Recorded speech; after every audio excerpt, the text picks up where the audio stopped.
The album for Sondheim's newest and final musical, Here We Are, was just released, and what an incredible work it is. Sondheim, a legendary composer, has left us with a masterpiece that will be remembered for years to come. In this video, we'll explore Sondheim's own adage, content dictates form, and how it applies to this musical.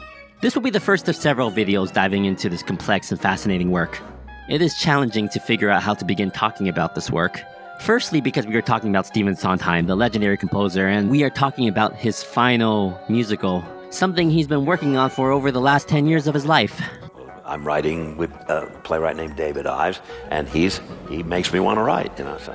Secondly, it is a very confusing and complex work to understand. I've been doing hours of researching, reading reviews, essays, interviews, and books, and watching the original movie source materials. Thirdly, the musical is incredibly innovative, presenting new challenges for both audiences and critics.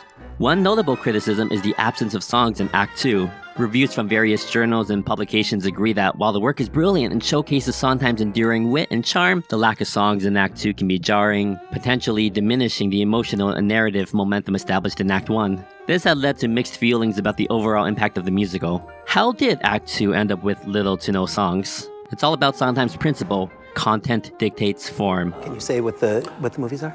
Yeah, I can. This is the first reveal. Nobody knows this until right now. Ready?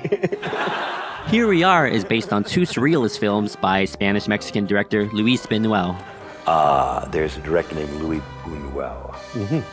Act 1 is inspired by the discreet charm of the bourgeoisie, where a group of friends repeatedly fails to have a meal, and Act 2 is based on The Exterminating Angel, where a group of friends become trapped in a room after a meal. The history of Sondheim writing this musical is extensive, with many details revealed in a long-form interview in Vulture, a highly recommended read. Sondheim collaborated with playwright David Ives starting in 2013 to merge these two unrelated films into a cohesive musical. Progress was initially slow due to Sondheim's age and well-known procrastination. Director Joe Mantello, who directed the 2004 Broadway premiere of Assassins, joined the project, bringing fresh ideas and speeding up the writing process. However, they eventually hit a roadblock. In writing Act 2, what Steve was struggling with was that once these characters realized that they could not leave the room, the score had to change. In the midst of COVID lockdown, as Mantello was stuck in his room, he had an idea. We needed to attack the section after they realized they can't get out of the room. To take it seriously, you have to resist going back to the first act's tone of social byplay. Sondheim couldn't figure out how to write songs for Act 2 because Act 2 didn't require songs. This idea was pitched to Ives and Sondheim, and after a reading, Sondheim felt like they finally had a viable show. He was so confident that he told his lawyer, Rick Pappas, that he was officially authorizing a production, and he announced it on the Late Night Show with Stephen Colbert. I've been working on a show for a couple of years with a playwright named David Ives, and it's called Square One, and we had a reading of it last week, and we were encouraged. So we're going to go ahead with it, and with any luck, we'll get it on next season. Tragically, a few weeks later, Sondheim passed away. It's a miracle that Sondheim approved the show before his death, as it may not have seen the light of day otherwise. Mantello described, the second act is the exact opposite of the first act. This show essentially starts with movement on the road from place to place in search of a meal, and the first act ends with them achieving their goal and they get a meal. The second act is the inverse. It starts after they've had their meal and now they're stuck, and how do they get back on the road?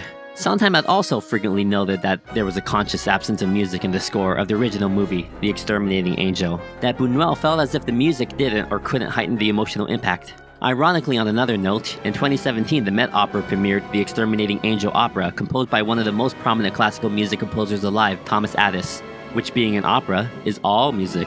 It's a fantastic opera with fantastic music. Mantello continued, one of Steve's biggest rule was content dictates form. We had to understand that the absence of music was the score. In Sweeney Todd, the large orchestra and more operatic writing reflected melodrama of this dark horror. In Into the Woods, the complex use of musical motifs represents the characters and puzzles presented. Pacific Overtures had a purposeful Japanese musical language, while Assassins was painted with American musical styles. The creators made a strong point to explain the lack of music in Act 2, and perhaps this detailed justification and context was released very strategically before performances began, with the creators being aware of this untraditional form, especially with it being Sondheim's last musical and how it might polarize the audience. As someone who hasn't seen the musical live, I'm curious about how effective this approach was. If you've seen the musical, please share your thoughts in the comments. Anyways, my next videos will be talking about some of the songs from the musical. Thank you, and please consider becoming a Patreon patron, and please subscribe.